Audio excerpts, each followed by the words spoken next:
Speaker. Long riding names. Madam Speaker, almost every week I have the privilege of traveling across this great country from Vancouver to Ottawa and back. With a 3-hour time zone difference, it is basically a day in travel each way. It can be a tiring part of a cross-country commute job, as it would be for any Canadian. But now it is grueling. I am witnessing firsthand the Liberal government's outdated COVID-19 protocols at airports, causing extreme delays, lineups, bottlenecks, and misconnections. Travelers are frustrated and unhappy. They can watch a hockey game with thousands in an arena without a mask, but must wear that mask on a flight in between Canadian destinations and in and out of Canada, with sometimes well over 150 other people. It is not rational or even logical. The European Union and the United States have both dropped their mask mandates for passengers on flights and in airports. Meanwhile, travelers arriving in Canada are still being subjected to random COVID-19 testing and must answer personal private health questions on the ArriveCan app.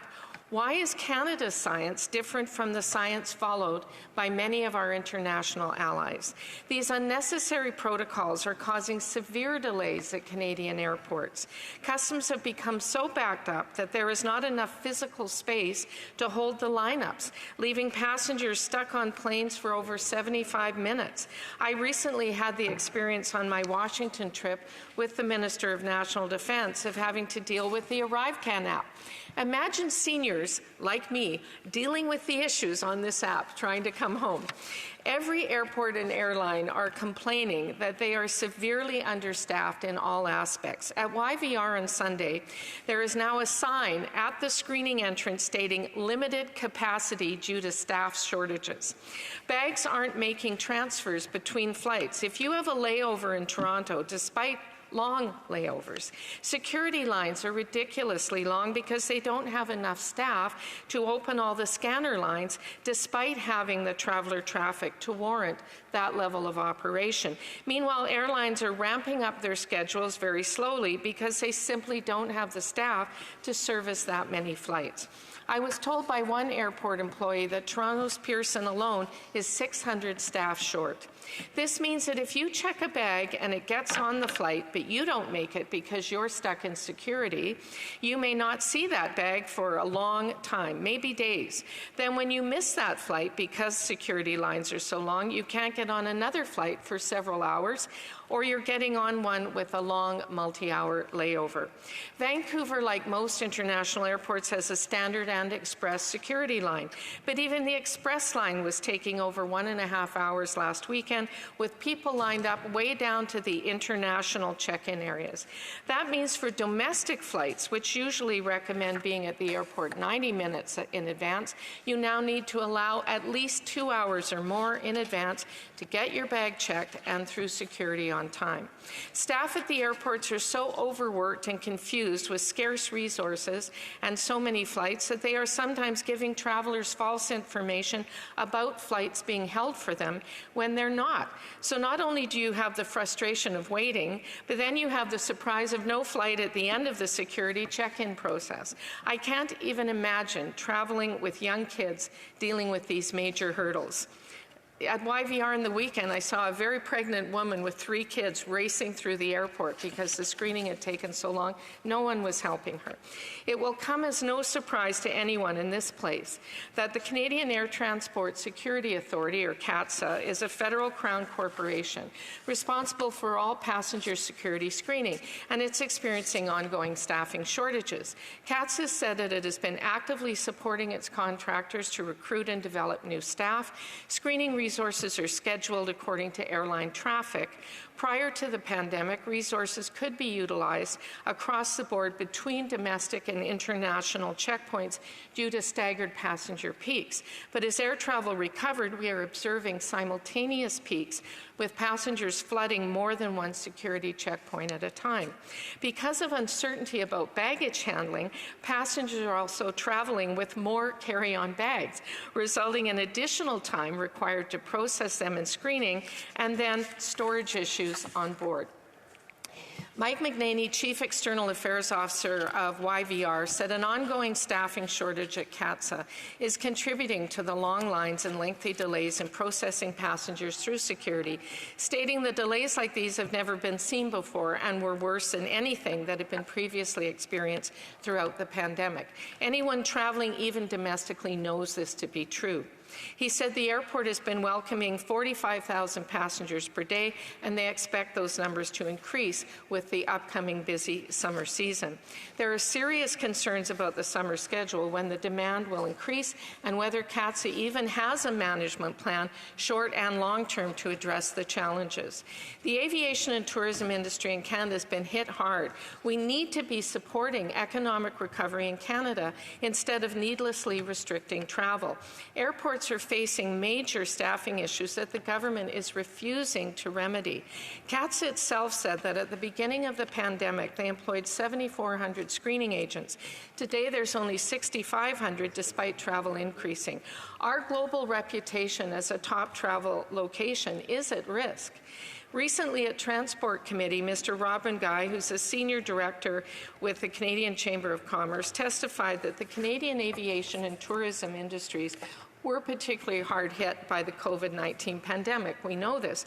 The myriad of public measures taken to dramatically stem the transmission of the virus resulted in a decline in travel by 95% of 2019 levels.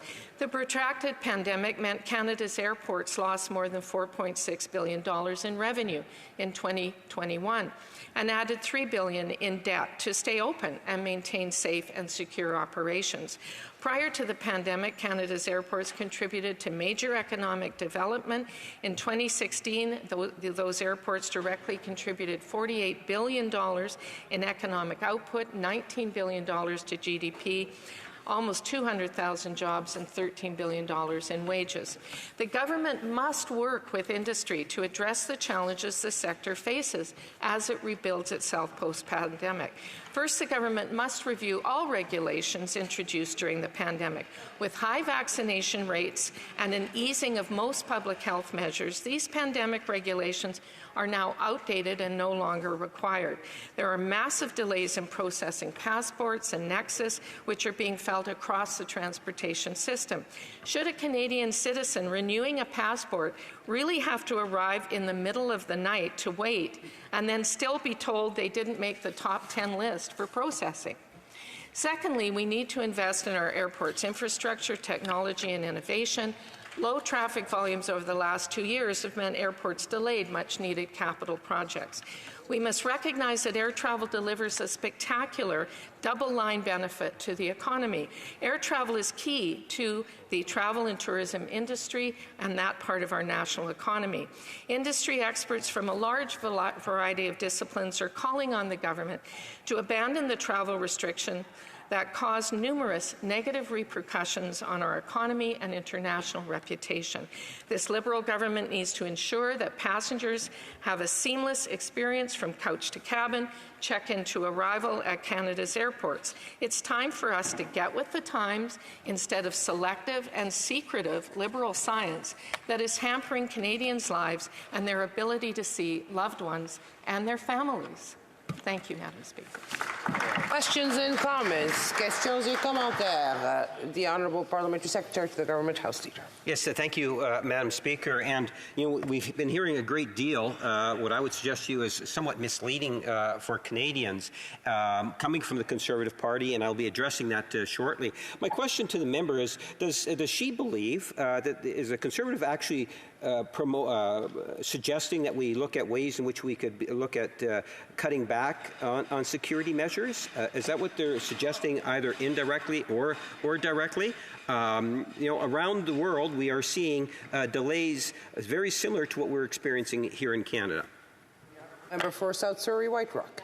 Thank you, Madam Speaker. It's hard for me to really understand that question, to be honest. I don't believe I said anything like that in my speech. So we're not suggesting at all that security measures be lost. What we're saying is they should be reasonable, logical, and rational, and based in, if as the Liberal government says, they have science to back up these ongoing restrictions that other countries are abandoning, then tell us what it is. Tell us who you're listening to. They refuse to answer those questions. The Honourable Member for Rivière-des-Mille. Thank you, Madam Speaker. Last week, Conservatives and Liberals questioned the Bloc Québécois opposition motion, which was regarding prayer in the House of Commons.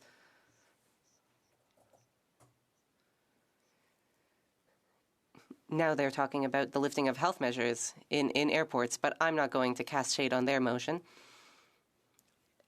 Could my colleague please tell me whether she believes that this opposition day is about policy?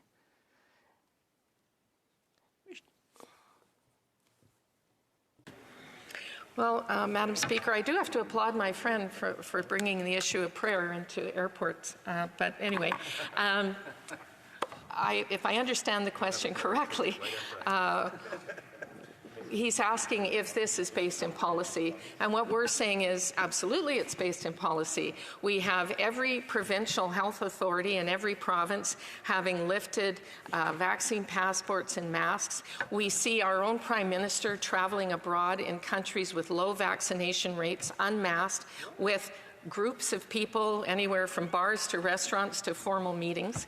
We walk out of this place, out of Parliament, take our mask off, and we can go to any restaurant, and we can go to any place we want to shop without a mask. It's simply unreasonable, and they refuse to tell us what the science is that they claim they are relying upon. Questions and comments, the Honourable Member for Nunavut. I'd like to thank the member for her intervention.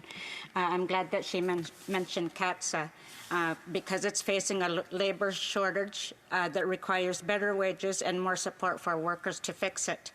Do the Conservative acknowledge that we need to support public servants like the workers keeping the flying public safe every day with good wages? The Honourable Member for South Surrey White Rock.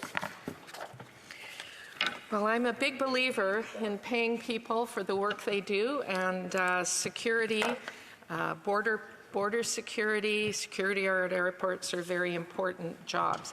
But the fact is the staffing shortages, and I think in my speech I alluded to at least 1,000 lower than they were, it's just not acceptable. So I am not intimately knowledgeable about the union issues with CATSA right now, but I would say this: if there are union issues, then they need to deal with them, and they need to care about the experiences of the traveling Canadian public, whether it's within our own country or it's going to another country. People want to get back to seeing relatives, they want to get back to being able to travel, and they do not understand why there's more restrictions in an airport and on an airplane than anywhere else where they spend their time. Thank you. Very brief question from the Honourable Member for Prince Albert. Speaker, one of the things that I want to talk about, Madam Speaker, is she talked about this lady going to the airport with her kids, the pregnant lady. I came across an experience in Montreal where 4 ladies came to the gate and just missed their plane. One was a diabetic. She was in tears. She was begging to be let on that plane. She could see it. And the reason she couldn't get onto that plane, she spent 3.5 to 4 hours through security. What are the things to actually do to alleviate some of those concerns? The Honourable Member for South Surrey White Rock, 15 seconds or less. Well, thank you, Madam Speaker. And there have been many suggestions made, and made by people with knowledge. Rachel Bertone from the Greater Toronto Airport Authority, for instance, emphasized that international arriving passengers are being delayed by public health requirements. Others are saying that they need more hiring, they need to get more staff, they need to pay attention to this.